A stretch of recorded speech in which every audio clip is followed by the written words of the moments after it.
following podcast is for informational purposes only. The contents of this podcast do not constitute tax, legal, or investment advice. Take responsibility for your own decisions, consult with the proper professionals, and do your own research.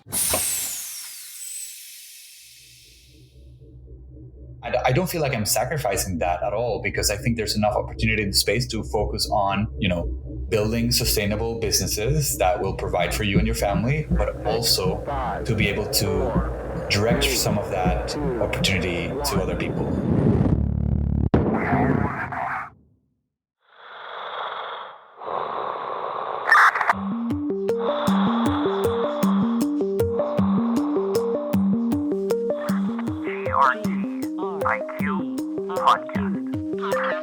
We are like astronauts floating in the space of time, lost between the past and the future.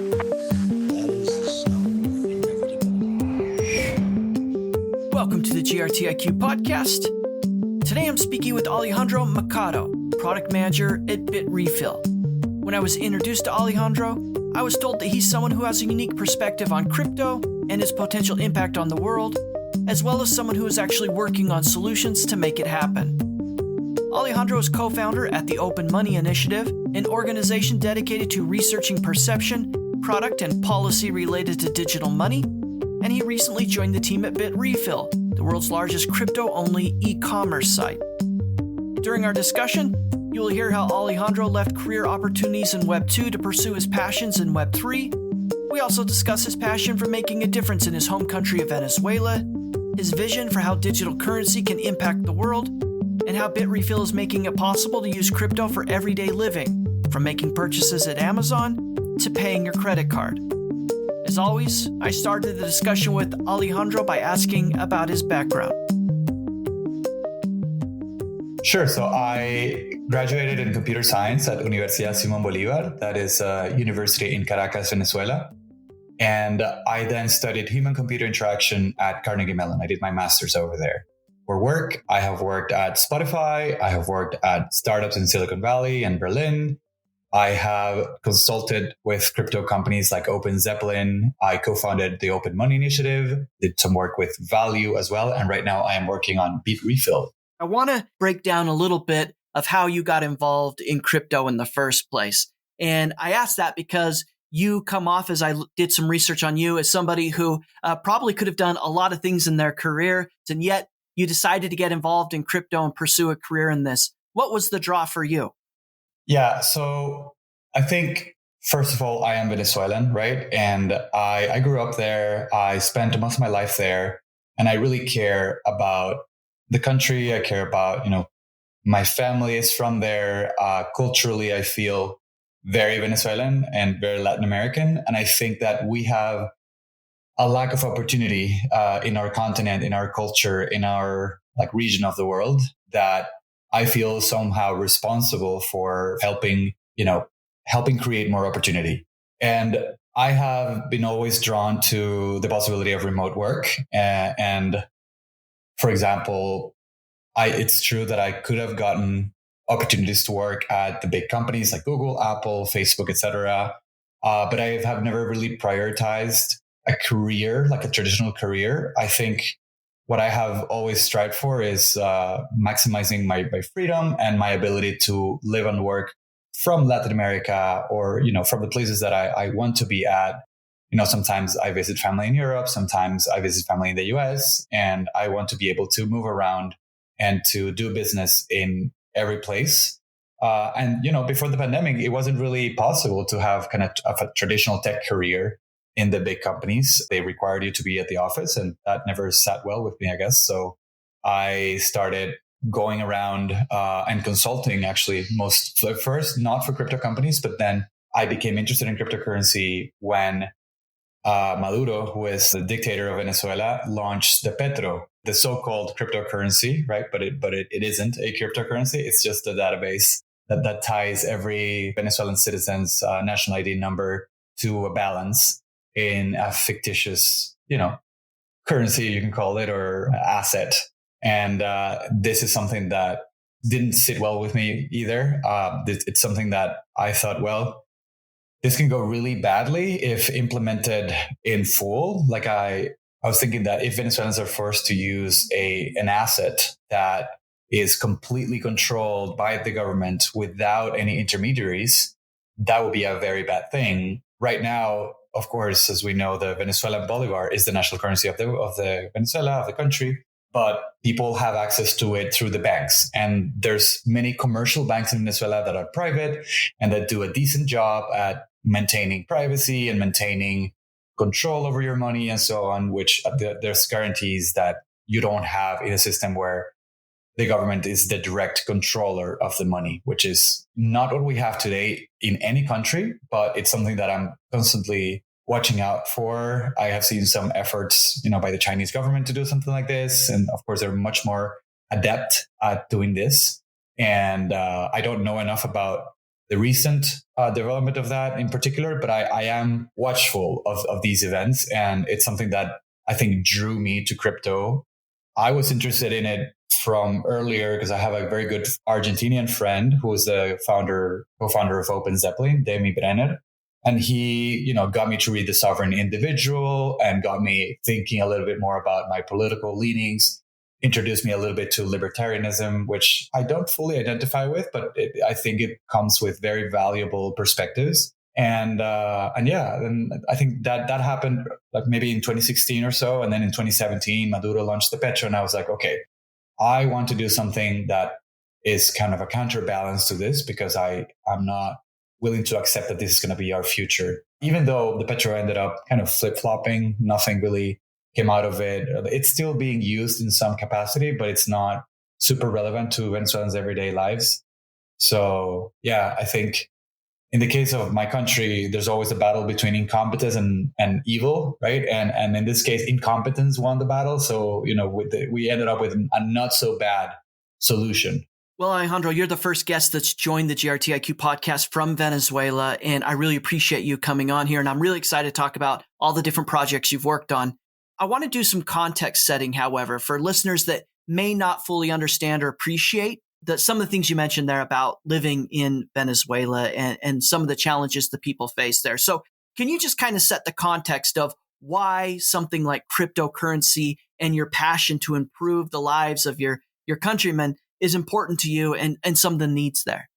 Yeah, well, let's go back a little bit in history. In Venezuela, I grew up in the 90s. And in the 90s, we had 30% inflation every year in Venezuela.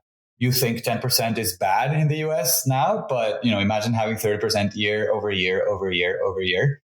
Of course, if you were part of the middle class, which we thankfully were, because my grandfather did a lot of work to ensure that was the case. He was the first one in the family to go to college. And, he came from a dirt floor house and, very, very limited education, but really good values family. And my grandfather, grandmother, they met in college. They both were the first that went to college, and they gave the family future, right? And so then my dad went to college and I went to college, and we were lucky enough to be able to get US visas to visit, right? And because we were able to prove that we didn't really want to stay in the US. We had a beautiful country. We used to be, in the 70s, I think the fifth economy in the world. And, certainly of Latin America, the most desirable country to live in by far. And we were happy. Like we had a great country that had a lot of inequality, like the US has inequality today, maybe higher than what the US has today, but still similar problem. And it ended up going south for various reasons that, I don't know if we're going to be able to get into all of that. But I think it's important to mention that, we had high inflation and we were primed to think about our options to save money, right? And one of the options to save money was, of course, start to buy property. And if you didn't have enough money to buy property, but you were able to have, a US visa or someone that you knew had a US visa and could travel to the US, you could go and open an account in the US, or you could go to a Caribbean island that uses the US dollar and just open an account there. And you are instantly transformed to a world of better financial stability where the Bolivar is no longer the rule that you have to follow, but you can just open the account and keep your money in dollars, in US dollars. And so that's something that we're grateful and we were lucky to have that option available to us. So I think that's also informed my desire to bring that kind of power to everyone in the world. I think it's insane that in 2022 people can't choose the currency that they want to save in. So then the attitudes and opinions of the people of Venezuela towards crypto is not only highly open to it, but there's a little bit of a desperation maybe for a solution like this to be adopted and become more common? I would say if you talk about crypto specifically, people are a bit more skeptical than you would think because they don't know what it means. The first exposure they got to it was probably through Maduro's announcements. So crypto has, and Maduro, the president, the dictator of Venezuela, right now has 10% approval rate or something, right? So it's not something that most people approve of. Like the idea of using crypto, if they got it from people in power and they despise the people in power, they're like, okay, maybe this is not for me. But if you are technology oriented, if you have an interest in technology, you've heard of Bitcoin, you've heard of, maybe you use Binance because Binance is useful in Venezuela. Maybe you use local Bitcoins because it's useful as well. Then you see it as a tool, right? Maybe you don't care about crypto, the movement, but you care about the tool, and you do empathize or you recognize yourself in that narrative that says, well, maybe central banks shouldn't have all of the control over the money supply. And maybe there are central banks that are bad and it's unjust to have to abide by their rules. And maybe you can opt into other systems. It's a very similar phenomenon to migration, right? Like when you migrate, it's because you want to change the government that you live under. And you don't do it by voting in a new government or overthrowing the old government, but you do it by just moving yourself because it is simpler to do it. So yeah, I think in Venezuela, most people were, primed to think about their options on, the US dollar. And that's, I think the message that I want to bring here is that most Venezuelans love the US dollar and they love to be able to use it today. Even Maduro himself said something like, God bless dollarization. Like he praised the dollarization phenomenon, organic, that was taking place, even though the government fought against dollarization for many, many years. They made it illegal to trade bolivars for dollars, and they made it highly suspect to have dollars in public, so people wouldn't dare have dollars or use dollars to transact.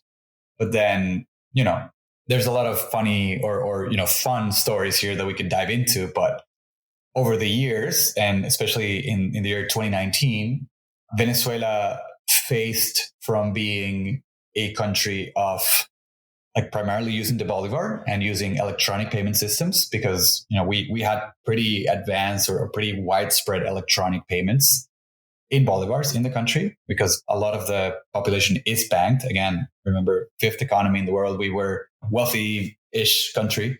So since there's so many people with bank accounts, a lot of people also use online banking, and they sometimes were forced to use online banking because the government couldn't keep up with the inflation in recent years. So they, instead of printing the bills, they would just print the money digitally, and they would ask people to just use the digital payment methods available to them.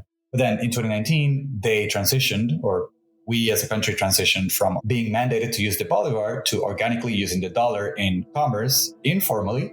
And now everyone's using the dollar. Now the government wants to tax dollar and foreign currency transactions with, a higher tax because that means they kind of accepted it. They definitely accepted it. They know it's a thing that is occurring, and they would rather tax it rather than ban it. The GRTIQ podcast is made possible by a generous grant from the Graph Foundation. The Graph Grants program provides support for protocol infrastructure, tooling, dApps, subgraphs, and community building efforts. Learn more at thegraph.foundation. That's thegraph.foundation.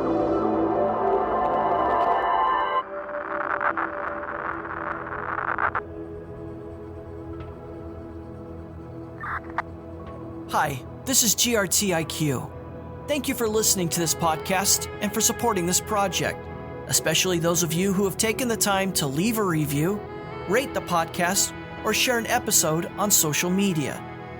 The GRT IQ podcast shines a light on the people working to build the graph, and each week we get to meet a new member of the graph community to hear their story, to get a fresh perspective, and hopefully to learn something new. But the truth about the graph is that it's really about the countless stories happening every single day all across the world, including your story, that will make the difference in the success and evolution of the graph, and ultimately, Web3. You get to write your own story, so if you have the ambition to help build the graph, then take initiative and get involved. Join the Graph's Discord, start reading and contributing to posts in the Graph's forum, join the Graph's Telegram and Reddit channels, apply to become a Graph advocate, or join the Subgraph DAO, and look for ways to make a contribution. They're out there. If I can do it, so can you. Thank you for your support. Roger that.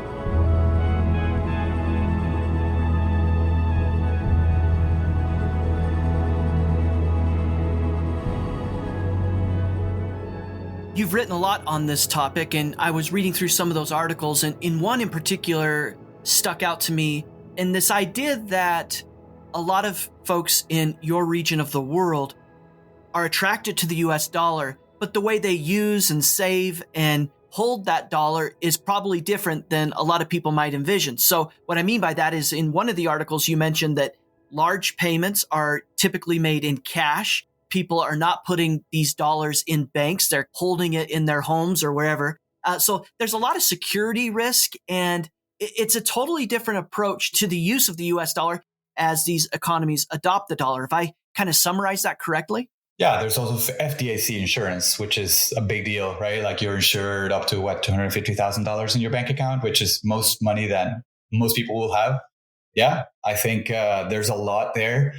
Venezuelans we are used to living in a country that is relatively unsafe. So you are always kind of watching your back a bit. You don't keep a lot of money in your house, or you try not to. But now with the dollar, it creates a conundrum, because you, on the one hand, don't want to have the money in your house because, someone might steal it. But on the other hand, if you put it in a bank account, first, banks wouldn't accept dollar deposits, right? Like they were before the government tolerated the dollar, that was a no-go. But then the government started, first looking the other way, and now going all the way to tax these things. And now banks have created new financial products called custody accounts. It evokes the feeling of a bank vault. I don't know what's different about these accounts that, they just hold dollars for you. I guess this means that they have to custody the actual physical bills that you give them. And I think sometimes you can't even go to another branch and get the money because your physical bills are in somewhere else, right? So it's like a 18th century model of banking or something. But this is what we have. And some people have trusted the new system enough that they will actually take their dollars to these banks, or they just feel like they have no choice and do it this way. But I would probably hazard that most people don't trust the system enough. Actually, that's a really good question for myself. I should look into this more. How many people actually trust the dollars in banks that we currently have, this system that is relatively new? Alejandro, I've made it a habit on this podcast to ask guests sometimes the same questions. And I'm sure some listeners are like, boy, these are the same questions week over week. And others see it for what it is, which is, I get the opportunity to speak with folks like you, located all throughout the world with different perspectives, different background and history. And when you talk about a place like Venezuela, and I've had guests on from other regions of the world where this is also true, I feel like these economies, these people are going to be first to adopting crypto because of the advantages due to the pressures of the context in which they live versus more developed countries like the United States, where things like savings accounts, like we've talked about here, putting money in a bank account, these aren't challenges. These aren't, at least presently, things that we need to worry about. But people in Venezuela do, and they need other solutions potentially because of the dichotomies that you've outlined there. So I guess the question is, do you think that's true? I mean, do you think developing countries where these pressures exist will be first to the game, so to speak, of adopting crypto because they have a need for it? I think that's a narrative that I have believed myself for a long time. And I've started to question it recently. Because if you measure the number of people who have Coinbase accounts in the US, for example, that those are millions of people, right? That Coinbase has millions of users in the US, probably represents more than 1% or 2% of the population of the US. I don't have the number right now, but I think that's maybe a possibility. And then, these people are not arguably using crypto because they need it. They are using it for speculation, right? So speculation is a big driver for Bitcoin and cryptocurrency. But we want to look at the other use cases, right? So if you exclude speculation, then maybe yes, or maybe definitely yes, that places like Argentina, Venezuela will find creative uses or will use cryptocurrency for what it is, for what it should be, which is to separate money and state, to be able to opt in to a new monetary system that you want to opt into, right? So I have seen that, the numbers are difficult to get, but in Argentina, in Venezuela, I'm sure at least 1 million people in each country have some exposure to crypto. And a fraction of those, maybe a big fraction of those, are using it because it matters for their day-to-day lives more than just to be able to make some more money, right? And it's, I don't want to say that all speculation is bad or that, all use cases in Venezuela and Argentina are good. It's a spectrum, right? So if you do care more about the non-speculative uses of cryptocurrency, I think these are the places where we are looking, or we should be looking at more. So as somebody who has thought a lot about these issues and topics, and as you've referenced there in your background, you've been in the space for a while, you've published articles on Bitcoin and some of these economic themes we've been discussing. I want to help listeners understand, and selfishly, I want to hear your perspective on this too. When it comes to digital currencies, all crypto seems to get lumped in there sometimes. Maybe this is due to media. Maybe this is just due to naivety of people who are new to the space. But not all crypto is intended to be a digital currency. For the sake of this audience, GRT is a type of crypto, but it's a utility token. I don't think the vision here is to ever use GRT at the local grocery market or fuel center to purchase gas, whereas Bitcoin, it is. How do you, in your mind, think through this lumping together of all crypto as digital currency, whereas it's not actually the case? I mean, work this out for me and maybe some of the other listeners that are thinking through this.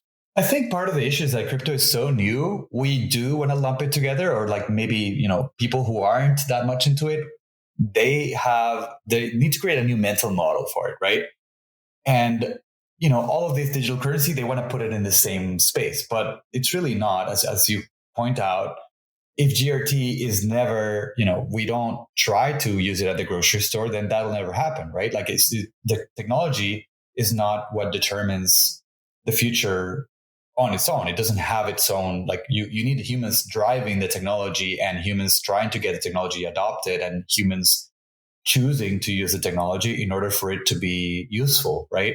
So I think that the message for most people would be to see the space as a spectrum, right? Like there are assets that are meant to be, so stablecoins. So stablecoins are a very particular case of cryptocurrency. They are cryptocurrencies because you use cryptography to move them around. Like you have a set of keys, like a pair of keys, right? And you use the key to sign a message to be able to move the money from one address to the other. And there's a blockchain involved and so on. So it's definitely a cryptocurrency.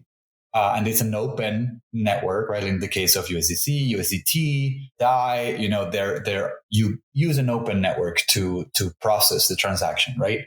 And that's what a cryptocurrency is. But it also holds the value of the US dollar, right? So that's what it's most useful for. It's useful because it brings stability potentially to places that don't have it, right? In Argentina and Venezuela, in some other places, Tether is useful as a tool, not just because it's a cryptocurrency, but because it's stable to the dollar. Like the two features of it matter a lot, right? So the ability to hold it even if you don't have an account that is fully KYC'd with your passport and so on, that ability matters because, for example, if you're Cuban, no one will open an account for you at any bank in the world. And that's unjust. And you need to be able to like, this is what cryptocurrency is actually bringing to you, right? This value is something that is novel and is something that, it's why we are here, or why I'm here, right? Like this ability, it like levels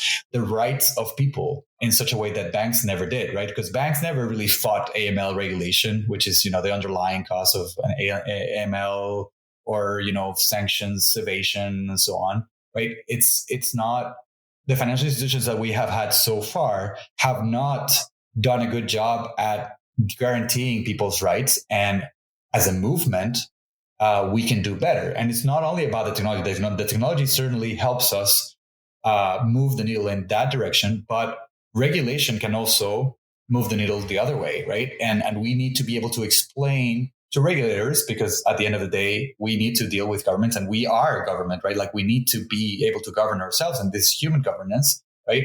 We need to be able to explain and to form forms of governance that allow us to include financially the people who are financially excluded. And this will bring more freedom and more justice to places that don't have it. So this is what excites me about all this. Well, in addition to this problem of people thinking about all crypto being digital currency, there's also this situation where people conflate the concepts of blockchain, crypto, and Web3 as all being the same thing.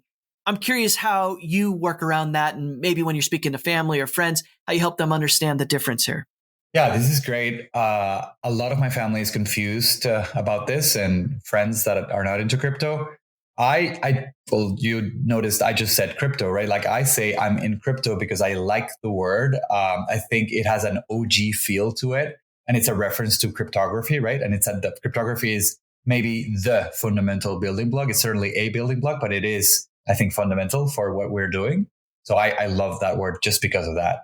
I think the word blockchain in singular doesn't really mean anything. I think we should talk about blockchains, and maybe to make it simpler, we can just say chains, right? Like I'm on this chain, you're on that chain, or we can just say networks, right? Like, but networks maybe conflicts with, maybe chains is a good word because it gives you a way to distinguish monetary networks from non-monetary networks like the internet or, other like local networks, right?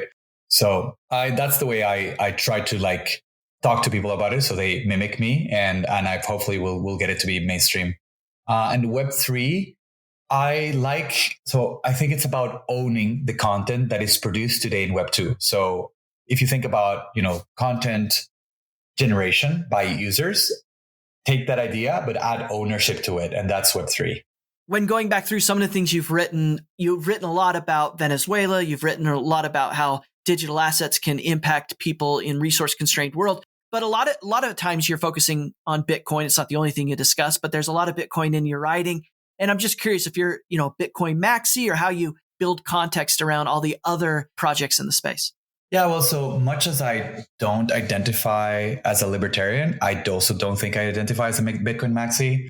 I see the value in Bitcoin, certainly. Bitcoin is the first cryptocurrency. It is the most liquid one still today. It is the most useful one, although, Tether and other stablecoins will probably replace its place in the utility landscape, at least temporarily.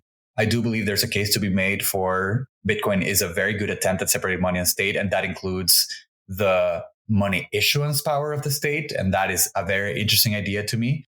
And I do think it'll appreciate over time. So I do believe in its future.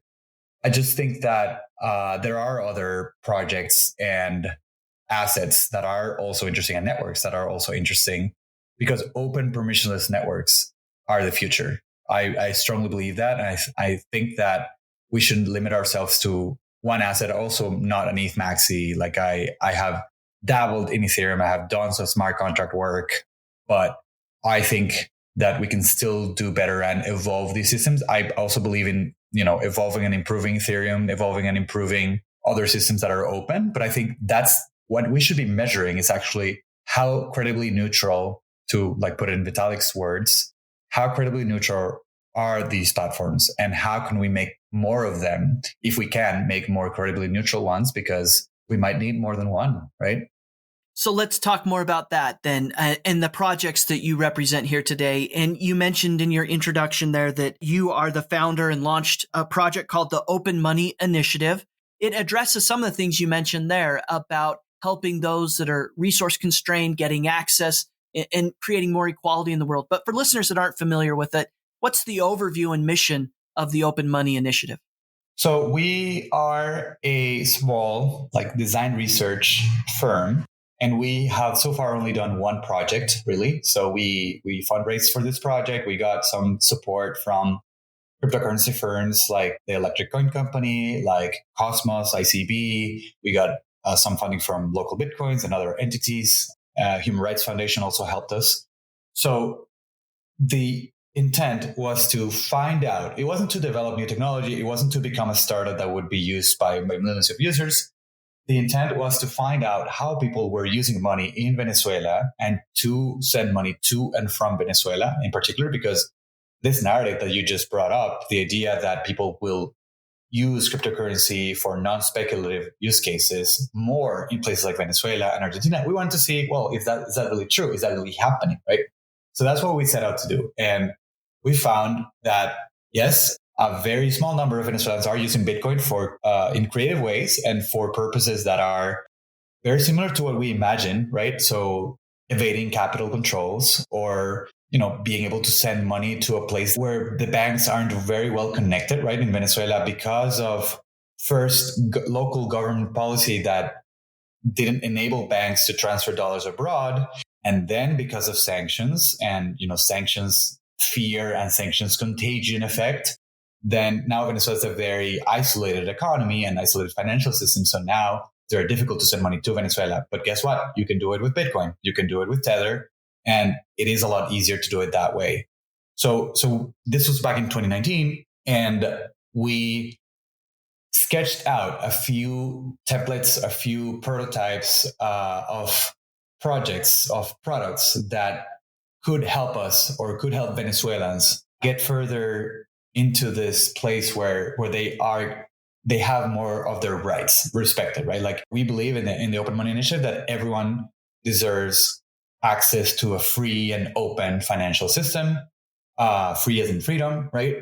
And I think that in order for us as a crypto community to ensure that access, to guarantee that access, we need to work on like specifically in the places where this is needed the most. And this is why we tackled specifically Venezuela. And this is why we sketched out a few inspirations, a few product concepts that would be useful to Venezuelans. And in fact, one of these product concepts I took to a startup that I met while working at the Open Money Initiative, because we were both kind of incubated in the IDEO Co-Lab. And this startup's name was Value.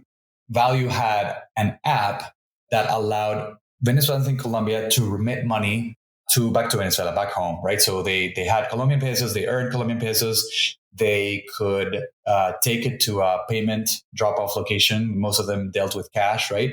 So they took the cash to these locations, and through the systems that this company provided, which were essentially buying and selling Bitcoin. So we bought Bitcoin in Colombia and we sold it in Venezuela, but we abstracted that away from the user because most people didn't want to think in terms of Bitcoin or even using Bitcoin. Because again, Bitcoin and crypto was kind of a dirty word because it was associated with the government and so on. So by abstracting that away and just providing the service to regular people, we were able to send money actually at a very good rate because of market conditions between Venezuela and Colombia that still hold today, that make it easy and convenient and economical to send money in that corridor. So yeah, that's right after we sketched out the product concepts. One of these product concepts was actually to create an app, because we can talk a lot about protocols and technology and why infrastructure is important and so on, but people want to touch apps. Or what they are exposed to is apps and products and websites, right? Like things that they interact with, right? So this is why we decided to sketch out products. And also our background was more in the product space. So my other co-founders, Jill Carlson, Jill Gunter now, she comes from a financial background. Jamal Montesser comes from a design background. James Downer comes from also CS plus international development background. And we were all excited about products and how to shape them. So once we did this like sketch out, one of the products that we came up with was a dollar wallet that people could actually have access to in Venezuela, outside Venezuela. But something that people really desired was the dollar, right? Like as we discussed earlier, but they didn't have a way to use it digitally because again, they had access to the cash and they could pay in cash. Like increasingly, this is actually literally the year that this shift happened. Like Venezuelans went from having to use bolivars in 2019 when we started our research to when we finished our research in like August, everyone was using the dollar on a more, frequent basis, but the dollar in cash. So we wanted to bring the idea of the digital dollar product to the masses so that, they could start using something that everyone could have an account in that. And some Venezuelans have access to like online banking in the US via Zelle, online banking in Panama via the Panamanian banks, online banking in, Colombia, they have relatives there. But what they really wanted was an ability to use dollars in a more dynamic way. And they did this with cash. And we hypothesized that it would be a really hit product to do it, to like allow them to use dollars in a digital fashion. So that's the idea that I was like bringing to the table when I joined Value, and we set out to implement it. And later, in 2020, we launched a version of the app because we overhauled the whole experience. And then we launched a version of the app that allowed people to hold dollars. And back then, stablecoins weren't really popular or so as popular as they are today. So we had a mechanism that hedged the value of Bitcoin with perpetual swaps and futures so that we could guarantee, because we were holding Bitcoin in our balance sheet, to be able to transfer money from one place to the other. We were holding it temporarily, but then we decided to hold the Bitcoin plus another asset that would be like a perp swap in order to offset the volatility of Bitcoin so that we could guarantee, or, under some market conditions and so on, guarantee that we held something very, very similar to the value of the US dollar, similar to how some stablecoins work. And, we kind of crafted our own stablecoin, if you will. And then when that scheme became a little bit more unsafe because we were monitoring the situation, like based on the market conditions, we shifted to using USDC, which is, much more reliable, at least today, form of the US dollar in digital form that can also be held on a wallet that is, more interoperable.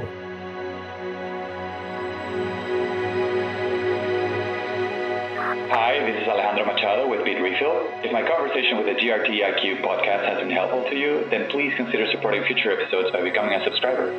Visit grtiq.com/podcast for more information. That's grtiq.com/podcast. GRTIQ podcast. Thanks for listening. Roger that.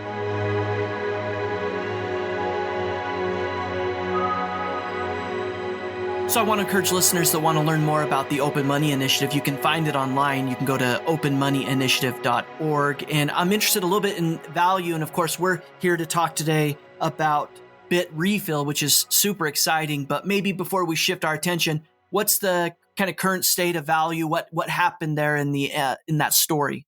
So Value ceased to operate. I actually left the company before that, so I don't have the full story behind it. But I was already sensing that the founders had their energy kind of somewhere else, and they wanted to see other products and they were excited about other things. And, the most important thing in startups is the founders' energies. And, we tried to push the team forward as much as we could, like the early founding team.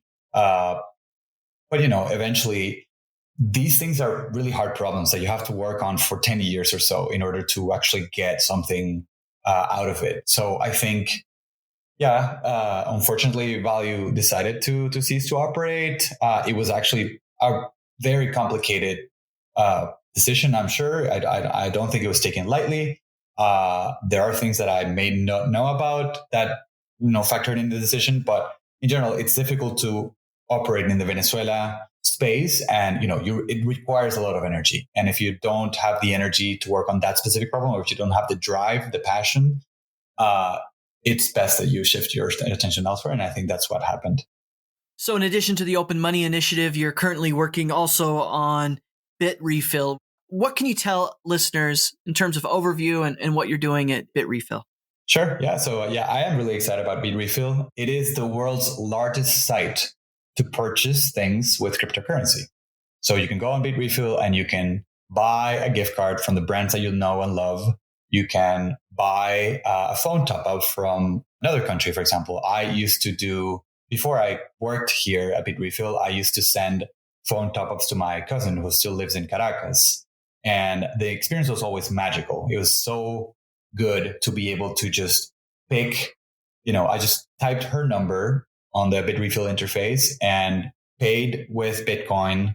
I think I was one of the first people who paid with Lightning because I was so excited about Lightning at the time, right? And, it was like the transaction, as soon as it cleared, and it was like, in a matter of a couple of seconds, my cousin would get the text on her phone and she would like screenshot it and send it to me to show me how fast this whole thing happened. So it was really exciting, even before I worked there. So I'm a fan from a long time ago.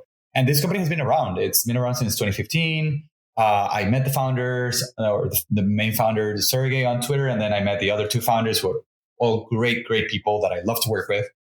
So we are now on a quest. We actually just recently launched US bill pay, which includes being able to pay your credit card. If you have a credit card in the US, chances are that you'll be able to pay it using Bitrefill. Some people don't know this, but you can pay your credit card in the US, not just through your online banking interface, but you can also do it through, there are some convenience stores where you can do it. There are other banks that also can do it for you. And we are a provider of such services now. So you can, if you have cryptocurrency and you want to spend your cryptocurrency, then you could do it with us. And that includes stablecoins as well. So we already have USDT, and soon you'll be able to do it in USDC as well. This is really an interesting thing. I've never really explored a topic like this before, but it's actually introducing crypto into the day-to-day purchase habits and behaviors of people all across the world. Yeah. So I am part of the team that does the new developments like, the bill pay in the US service. We are in charge of that. We're also in charge of adding stablecoins to the platform. So USDC is on our roadmap right now. People mostly pay in Bitcoin and Ether. Those are the two most popular ones. So we support Ethereum, and we also support USDT on the Ethereum network and the Tron network. And actually, USDT on Tron is our third most popular combination of asset and chain, right? So that's interesting too, because it tells you that even though Tron, I would argue, is not a credibly neutral chain, it's not something that developers get excited about, or there are some that may get excited about it. But if you're coming from the Ethereum world, you tend to look down on Tron as an inferior chain, which, there are some objective criteria in which this can be assessed, right? But I think this is a reminder for all of us who are working in this space and we care about financial inclusion, that if we don't build chains that are good and low fee, right? And low fee is a very important characteristic, because the reason why USDT on Tron is the most popular one, we have asked our users and they tell us it's because the fees are much lower than Ethereum. And it's actually become the de facto standard for spending USDT on most of the world. So if you're not using the same exchange, so if you have a Binance account, you maybe send it to another Binance account, and that's just on the Binance ledger, right? But if you want to send it somewhere else, you probably use the Tron network to do it. And I would do it myself too, because, who wants to pay $30 transaction fee on Ethereum? It's come down significantly from the times of when transactions would cost that much, but still, it's still a lot for many people. And, and we're talking about, we are committed to helping and caring about users who earn very little right now and who spend very little as a consequence as well. So in El Salvador, for example, which is a big focus of the company right now, we have people who have paid for their electricity bills, and they're $5 for the entire month of electricity, because they probably don't have a fridge in their house, right? but they do value the convenience of being able to pay their electricity bill right from their homes, because they do have access from time to time to 3G, 4G, right? And they have a mobile phone that, it's a basic smartphone, but it works, right? It works to pay your bills. You don't have to take a $2 bus 2 hours away to pay your bill. And now you can do it with Bitrefill from your home. So it's great. It's incredible when you look at some of the brand names that you can participate and interact with using crypto. I mean, I'm seeing things like Delta, Amazon, Costco, American Express, DoorDash. I mean, it just seems like everything is there. Tell us about user adoption and user base. What information can you share? What are you seeing? Well, so actually our CEO tweets stats from time to time, and he gives talks. So we're pretty public about the data. I'm not the best at keeping up with the numbers for the whole thing, but I can share that we are growing in users every month, and we're growing in revenue as well. The bear market also, of course, has somewhat of an impact in everything, but generally speaking, we are growing and we are hiring. So that's something else that we care about in this podcast. If anyone is interested in bringing financial inclusion and technically minded or not, we also hiring for non-technical roles. And you just care about the movement and want to help make a tool that actually is helpful for many people to avoid banks, right? Because one of the neat things about Bitrefill is that you don't have to use the banking system if you don't want to, right? So we talk a lot about bankless, right, in crypto, why you should just be unbanked, or unbank the bank and so on. And if you are unbanked because of no fault of your own, you were born in Venezuela or born in Argentina, and you don't have access to a dollar bank account or to US, Visa, MasterCard, whatever, you now have an option to pay for Spotify. You now have an option to pay for things that, enhance your life and digital things, right? So this is the value that we bring to people. And we are really passionate about bringing these globally useful products to more and more people around the world. Do you have a sense for which parts of the world are drawn to this solution? What regions are adopting more quickly than others? So we do have a lot of users in US, UK, Europe. We also have a lot of users in Argentina, in Venezuela. Well, I am a bit biased because I am from Venezuela. I actually think that our user base in Venezuela is not quite that big yet. And it depends also on the exchange rates that we're able to offer. In the case of Venezuela, it's difficult because when you provide a phone top up, for example, you need to provide it in the local currency. And we work with intermediaries and companies that set that rate for us.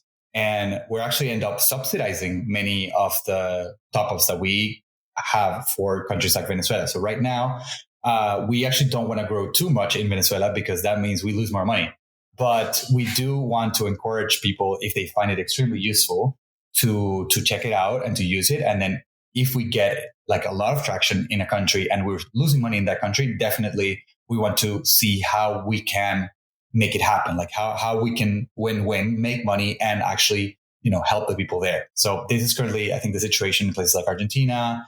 Well, India has a complicated relationship as well with crypto because they threatened to ban it. And now, we do have a lot of users there, but, it's difficult because they really want to use the tools that they have. And I think they deserve to be able to use it, but it's difficult. It depends on the regulation that governs, these places. So what do you think a solution like this says about the adoption, the utility of crypto in the lives of people all across the world? Well, I like to see it as a bridge, right, between the people who have crypto and have been holding it because they want to speculate on it or they want to make money on it, or the people who are just excited about the technology, and the people who are actually using crypto on their day-to-day because they must or because it actually enhances their life. So we hope to be able to convince people who hold crypto today that they can spend their crypto on real world purchases. And it's not only a hoarding asset. And we hope also to be able to connect them to people who need crypto and therefore use Bitrefill because they don't have a Visa card or because they don't live in a country that supports, paying for Spotify in some way. Right. So I think that's what's important about it. Again, for listeners that are interested in learning more about Bitrefill and using it for themselves, you can go to Bitrefill. So that's bitrefill.com. Let's talk a little bit about the graph. In our pre-interview, we were talking a little bit about the fact that you're a graph enthusiast. Why are you so optimistic about the protocol and its future? So I think the idea behind the graph of making data more easily accessible and making a standard for processing and sharing data, complex data in the context of blockchains, I think it's something that we are going to need because these networks are in their primitive stage. So far, we have only scratched the surface. So I think as the ownership of digital assets is more important to our daily lives, I think we do need these standards. And I do feel from, friends who are working at the graph, and I'm aware of projects like, obviously Uniswap I have used. Decentraland is a project that I believe in as well.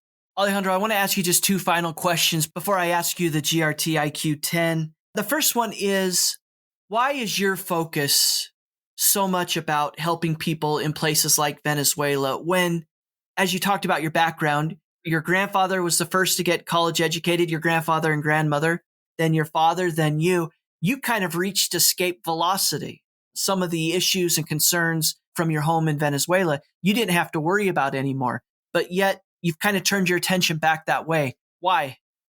Because I feel a responsibility for it. I want to stand on the shoulders of my grandfather, and I want to be able to make him proud. I want to be able to look him in the eye if there is such a thing as heaven. And, I want him to be proud of me. And in that sense, I want to remember where we come from and the fact that he got all of that opportunity. And most people in Venezuela are not getting it. And most people in Argentina maybe are not getting it, in Cuba and in places like that. And the fact that I can do something about it, or I can try at least to do something about it, means that I really, really must try. And it's something that really drives me, because just getting a cushy job and making lots of money, that sort of thing is like, it's good. And, as I think about raising a family, which I want to do someday. I do know that it's important to, keep making money and keep building a career and keep building your assets and so on.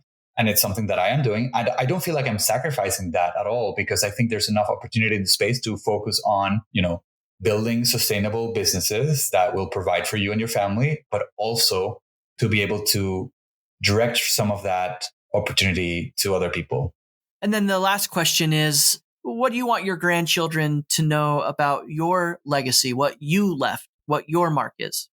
Wow. Never really thought about that. I don't know. I think I want them to think of me as someone who really tried and succeeded, someone who had failures and who had to take a lot of time to figure out how exactly to do the things that he thought were important. I don't know if they are going to relate to how difficult things were back, because if we keep on this trajectory, hopefully our grandchildren will have much more advanced technology and hopefully also much more advanced governance systems. And they will think that, we're barbaric in some ways, right? So I think they will not identify with some of the things that I do today. Like, I don't know, for example, I eat animals, and I think maybe we shouldn't eat animals, but right now we haven't figured out a way to nourish ourselves in a really good way. I believe so. I know vegetarian people who live healthy lives, but it's for me, I've tried it and it's difficult. So, things like that. I think that I want them to think, to know that I tried and that I optimized for happiness of, my own life and the futures of my family members. Well, Alejandro, now we've reached the time where I'm going to ask you the GRT IQ 10, where I ask each guest 10 questions to help listeners learn something new, try something different, or achieve more. So are you ready for the GRT IQ 10?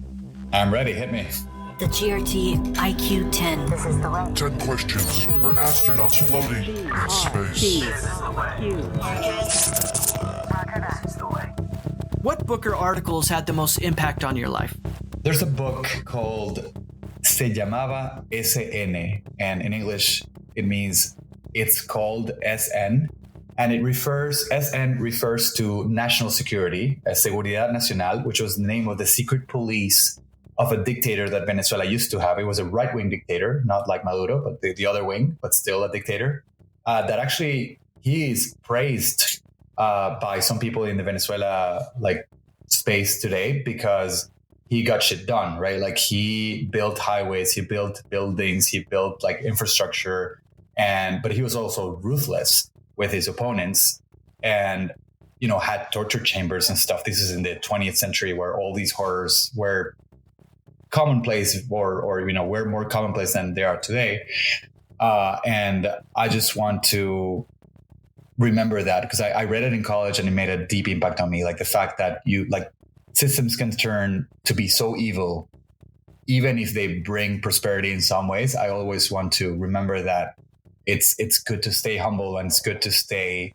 I think democracy is like the best thing that we have invented, the best system that we have invented so far. And I'm interested in things like opt-in democracy and like, you know, being able to determine where you live and so on. I'm into all that, but I think that it's a reminder for me that, you know, things, even if you design a system that you think is perfect, you always need humans running it. You always need good incentives to run it well.